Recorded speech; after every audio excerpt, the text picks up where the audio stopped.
My name is James Bari, and I always spell my last name because everybody has a tendency of spelling it B-A-R-R-Y, and I say, excuse me, I'm Italian, it's B-A-R-I.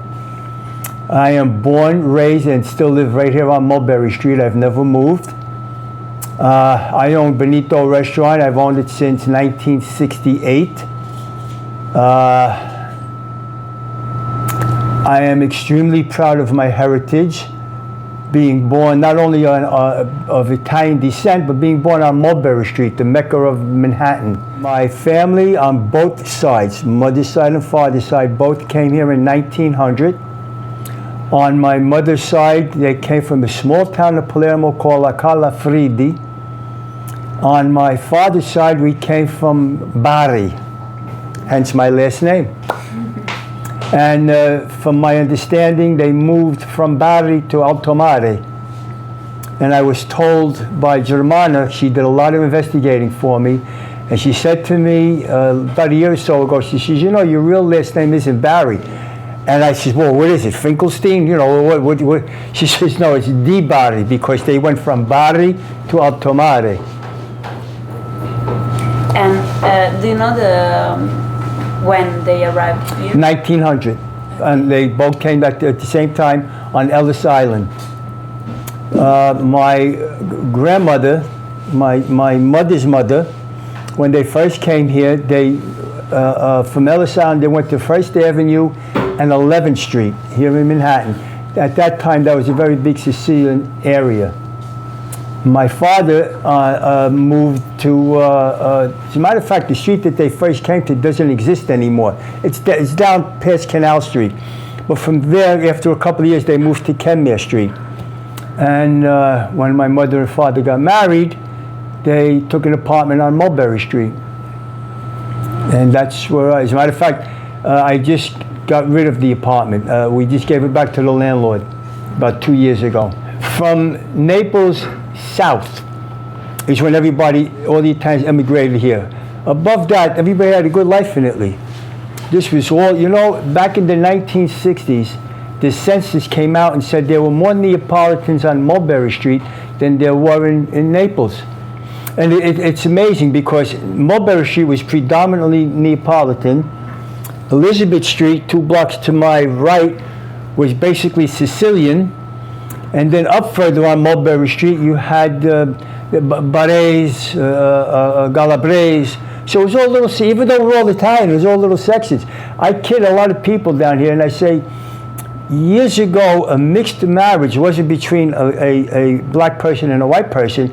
It was a Sicilian marrying a Neapolitan. They said that was a big thing years ago. Why they came here? Well, like anybody else. Again, from Naples down, it was poor. Everybody was poor. They came with the clothes on their back.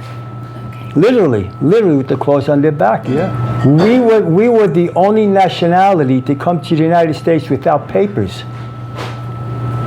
Hence the word WAP, from my understanding. We were called WAPs. And supposedly it was called because without papers. Whether it's true or not, I don't know. Did they tell you anything about Ellis Island? No.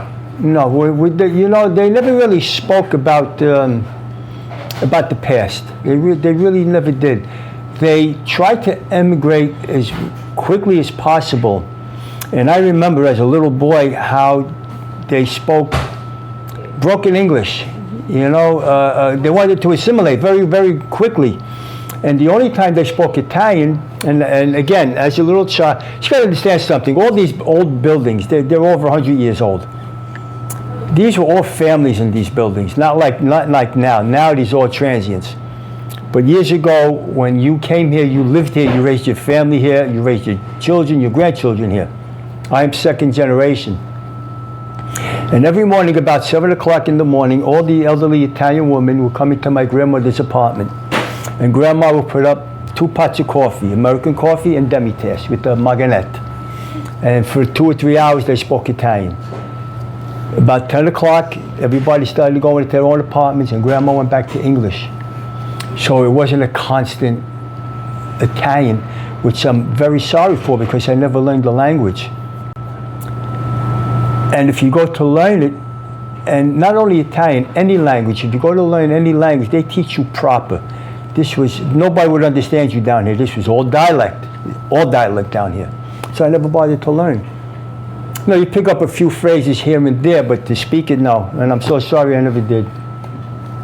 Do you have any personal memories of Italy? I've never been. About 5 years ago or so, my sister, my brother-in-law, and I were making plans to go. Unfortunately, my sister had a stroke, and we kind of put it on the back burner. So, no plans yet. But I would like to go. I would like to go to where my grandparents came from. As a matter of fact, like I said, Germana gave me the house in the street of where my grandfather on my father's side came from. So I would like to go visit. Do you have any memories that your family passed you about Italy, that your parents or grandparents told? They never spoke about the old country. No, they really never did. Again, once they came here, they wanted to become Americanized very quickly. I mean, a lot of traditions, were held, especially holidays. I mean, as far as Christmas was a big thing. You know what? Thanksgiving, Grandma made a turkey. It was the worst turkey there. Grandma did it because it was an American holiday. But we couldn't care less about the turkey. We had the insalata, antipasto, the pasta, the fruits, the nuts. That was a party for us. But I mean, holidays were a big thing. The Sunday dinner. For some reason, Sunday dinner was always like, I think, 2 or 3 o'clock in the afternoon. Never understood that. Oh, and God forbid if you called the tomato sauce. It was, Grandma, give me more gravy. You never called it sauce. In the restaurant, you call it gravy. They'll look at you. But I've been to the opera quite a few times. I had an uncle of mine who was my mother's brother, who was a opera buff. And on a Sunday, when I was a kid, and I hated it, he would put opera on the Vitrola, and I despised it. I got to, tell you what happened. As a little kid, before the advent of the clicking of the TV, when you really had to get up and turn the channel, and I just happened to get up. I must have been about 9 or 10 years old. And I'm turning the channel, and I heard a voice, and I just stopped in my tracks. And I sat down back on the couch, and what it was a movie called, I think it was Because You're Mine, with Mario Alonso. I fell in love with this man's voice. Until today, there are songs by him, I get chills in my back of my neck when I hear this man sing. In my opinion, the best tenor ever. So music-wise, yes. Cultural, look, we have the best food, the best music, the best architects. In general, I think we have just about the best of everything. I don't want to sound prejudiced against everybody else, but I personally think we do. I'm extremely proud of my heritage. When I first met Germana, it has to be about 8 or 10 years ago, and I happened to be sitting outside. And she passed by, and she had asked me if I was from the neighborhood. And I said to her, not only am I from the neighborhood, I am born, raised, and I still live on Mulberry Street. And we hit it off right away. And she said to me what she does is she goes around to all Little Italys to see what it was then and what it is now. Unfortunately, this is no longer it's Little Italy by name. This used to be Little Italy as far as the eye could see, north, south, east, and west. Now it's 3 blocks on Mulberry Street of restaurants and cafes. What happened,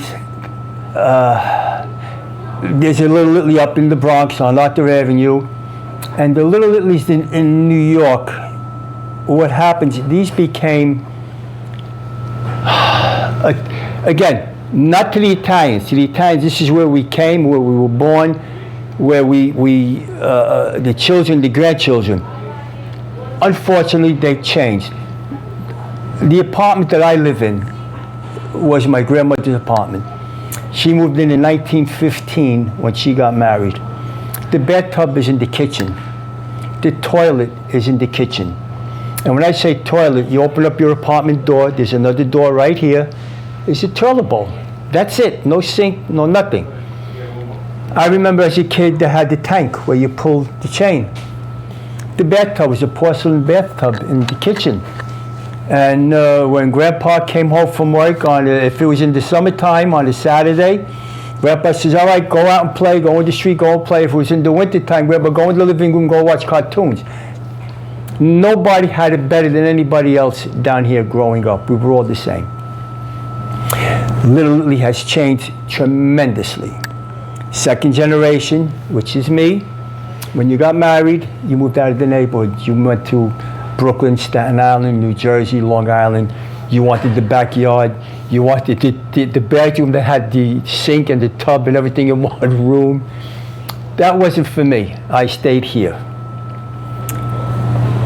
In the mid-70s, second generation again, which is me, when you moved out, all these buildings became vacant. There was no rent roll.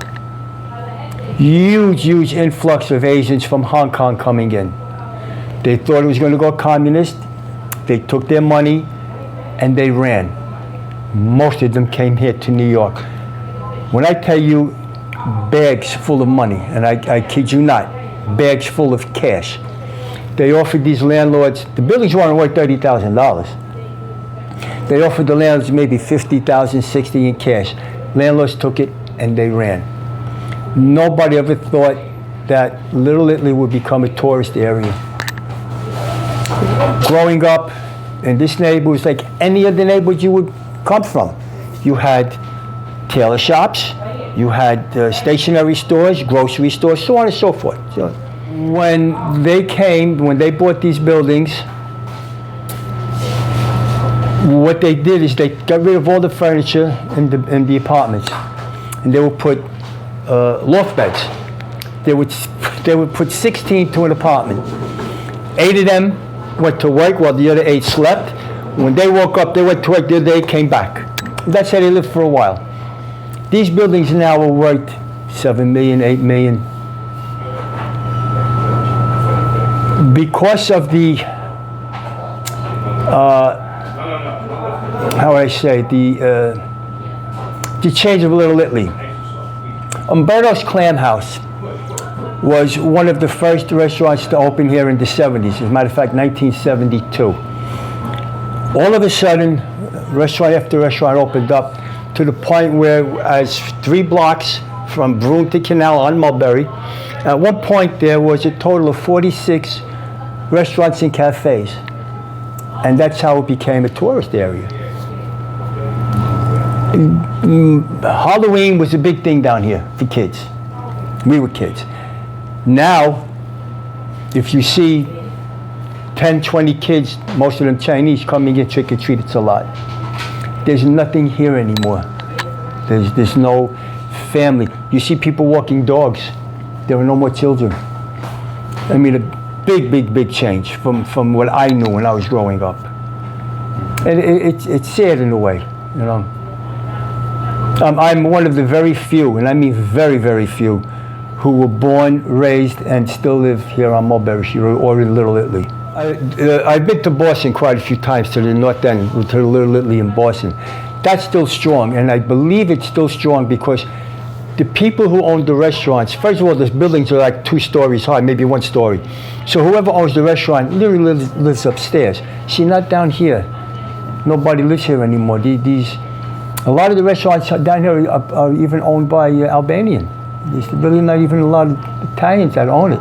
Same thing up in the Bronx, or not the area, same thing. You know, we all have our different accents. Yeah. New York has our own accent, where Brooklyn has their own, and Queens. You know, it's amazing. It really is. You know, you could probably sit down with me and say, okay, you come from Manhattan, and you go to Brooklyn. You could tell them, wait a minute, you got a different type of a little bit of an accent, being born in Brooklyn or whatever. Look, growing up, I went to a Catholic school. I was right up the block, St. Patrick's School. I was an altar boy in the old St. Patrick's Cathedral. When I went to school, it was predominantly the Sisters of Charity. And God forbid if you did anything wrong, you know, they crack you with the ruler and throw you down a flight of stairs. You know, they were crazy. The nuns were crazy. But you learn. You learn. I am left-handed. Back then, they tried to tie your arm down. I'm left-handed. You know, this does nothing for me. I'm left-handed. But back then, they were very strict about that. Like, you can't help it, I'm left-handed. But I grew up as a Roman Catholic. We went to church every Sunday. If you didn't go to Sunday, when you went back to school Monday, you caught a beating from the nun. You know, I mean, it was like any other childhood growing up. You know, we played kick the can. We called it kick the can on the four corners. Instead of playing baseball, we kicked the beer can and ran around the bases. You know, the Johnny Pumps. What we used to do in the summertime, you know, prior to air conditioning, it would be nothing to see your parents or your grandparents with us as kids sitting on the stoop in front of the building in the summertime, 3, 4 o'clock in the morning. Nobody would dare come here and bother you. That was no question. You were never afraid of anything down here. This was, and probably still is, the safest neighborhood in all of New York. We always took care of our own down here. But again, we played games in the street like anybody else. I was getting to the pumps.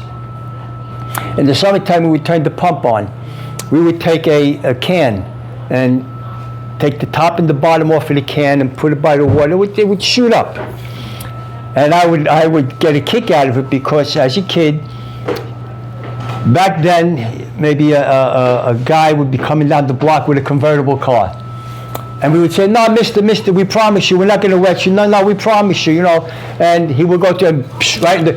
He would want to get out of the car so bad, but every one of these stores were all social clubs with all the guys hanging out. They wouldn't dare get out of the car. They knew they'd catch a beating. But it was all in fun. I mean, you know, it was all, look, we were mischievous like anybody else growing up, you know. Mott Street, which is 1 block to my right, that was the big shopping mecca on a Saturday. You had many stores that were specialized in fruits and vegetables, bakeries for bread, Sicilian pizza, one butcher specialized in veal, another one in pork, so on and so forth.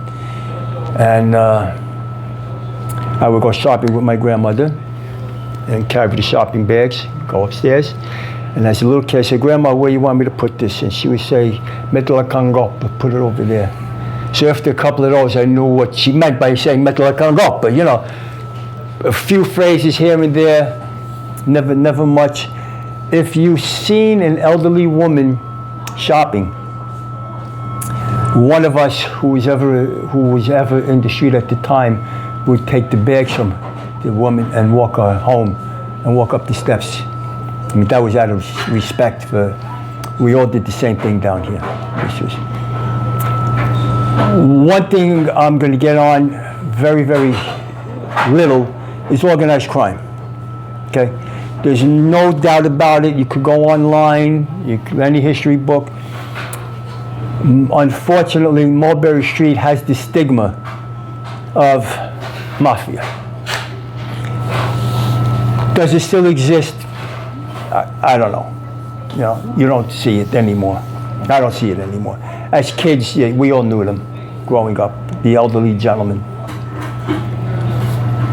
Unfortunately, no matter what you do, Mulberry Street will always have that stigma of that. And I think that's a lot to do because of the movies. Maybe like The Sopranos, The Godfather, so on and so forth. I've watched TVs where they're showing documentaries on the outfit, which is Chicago, but they show Mulberry Street. I don't get that, you know. So anytime, any documentary you see about organized crime, you always see Mulberry Street. 90%, Mulberry Street never dealt with neighborhood people as far as restaurant business. Always tourist, always. Growing up, maybe there was 10 restaurants in all of Little Italy, but it was always tourist. Neighborhood people never went to the restaurant simply because who cooked better than grandma? You know, you say you ain't home. Even on Mother's Day, grandma said, no, no, no. Tourism is what Mulberry Street depends on as far as the restaurants. 90% of the tourists that come down here, and you'll hear them. There are tour guides that walk, and they'll say, this guy was shot here, and this one was shot here. They have no clue what they're talking about. Trust me, okay? But that's what the tourists want to hear. So it's a double-edged sword. I don't like the idea of being known for that. But then on the other hand, that's what brings the tourists down. So you kind of live with it, you know. It's more, you know, it's like anything else. It's whether you're Chinese, Mexican, Dominican, whatever nationality you happen to be, every nationality has organized crime. It's a small percentage of that nationality, but they keep hopping on it, you know. And that's what sells in newspapers. Unfortunately, the Italian organized crime is romanticized, and that's what made it a big thing. Growing up as a kid, if you were an Italian and you went to school legitimately and got yourself a good job, somebody always turned around and said, oh sure, you want to see so-and-so because you connected with so-and-so. That's a lot of nonsense, you know. You pretty much answered this question, but I'm going to ask it again sure. Anyway. Do you feel a little Italian? And if so, could you say in what way? The music, the food, the family environment. Family is a very, very big thing, I think, especially with Italian people. I remember my great-grandmother, my mother's, well, it would be my mother's grandmother. On every other Sunday, my grandmother would take me and my sister on the train. We'd go see my great-grandmother. And I always thought she was a nun, and I kid you not. She was dressed in black from head to toe. I was a little boy. And she would come out of her room and pinch my cheek, give me a quarter, and talk to me in Italian, and I would stand there dumbfounded because I didn't know what the hell she was saying. And she would get very angry at my grandmother for not teaching us Italian. Then on the other Sunday, we would go to, my father passed away when I was about 10 months old. I have no recollection of my father. He had a brother and 4 sisters. 3 sisters moved to California. I never met them until I was 18 when my sister got married, but one of them was in Brooklyn. So on the Sunday we didn't go and see one grandmother, we went to see my aunt, which was my father's sister. That was a lot of fun for me, because growing up I never met them. On my father's side, I didn't meet a lot of people on my father's side. But we were very, very close on, when I went to my great-grandmother's house in Brooklyn, there had to be 30 people in the house because it was all the nieces, the great-nieces, the great-nephews, oh, ton of kids back then. And that was real Italian cooking because my grandmother was the only one who never spoke with a real accent. The rest of them did. And I could never figure that out. My grandmother would get letters from family in Sicily. And we would go to my great-grandmother's house, and my grandmother would sit down with my Aunt Frances, which is my grandmother's sister. And she would read it in Italian and tell her sister what it meant. And then my grandmother would tell her, okay, in Italian, this is what I want you to write back.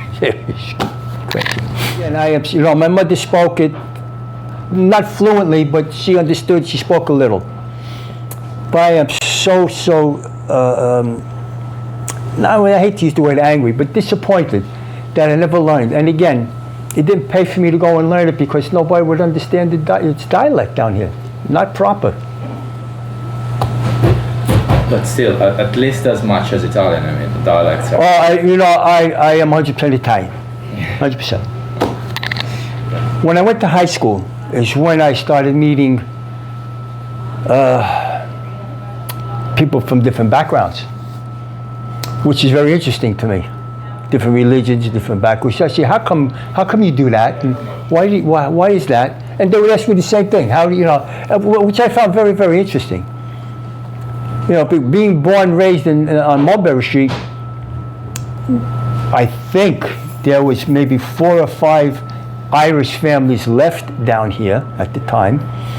There were a couple of Spanish people down here, but it was predominantly Italian. Do you feel like there were more opportunities or different kinds of jobs that were reserved to men immigrants instead of women immigrants? Well, years ago, my grandmother was a housewife. She didn't work. She was a housewife. My mother, we were on what was called home relief, not welfare. At that time, it was called home relief when my father passed away. You were not allowed to have a telephone. You were not allowed to have a dishwasher, a washing machine back then.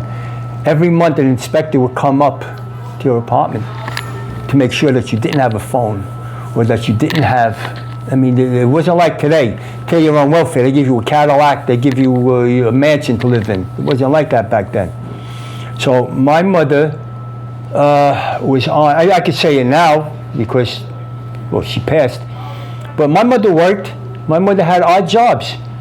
There was a grocery store right underneath where I'm living now. My mother worked there a couple of days a week.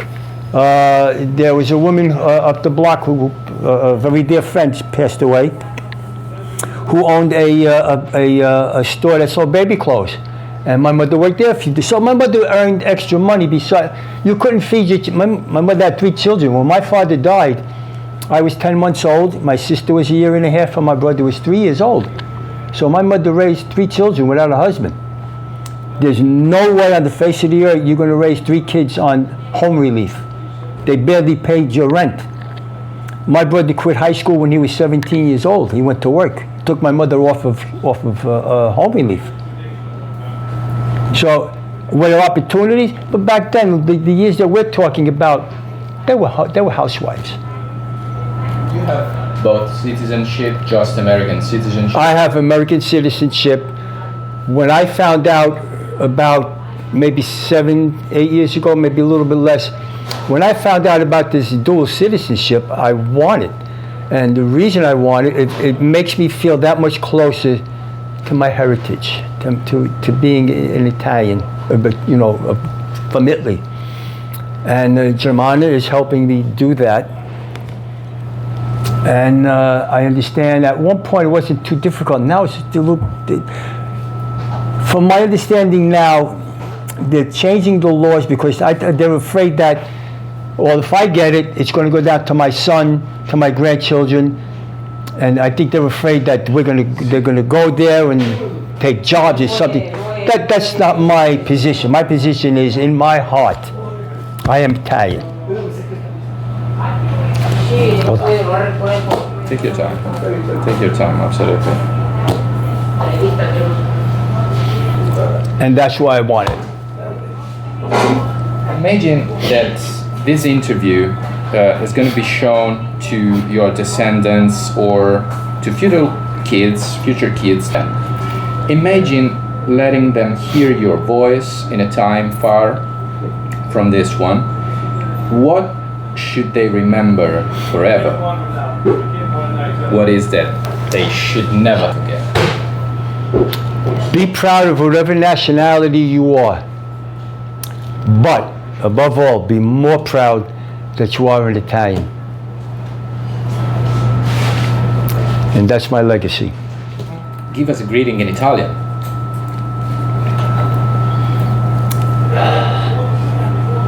The only thing I know how to say in Italian is when I meet somebody is piacere. Is that correct? Yeah, it is. Piacere. Or ciao, Bella.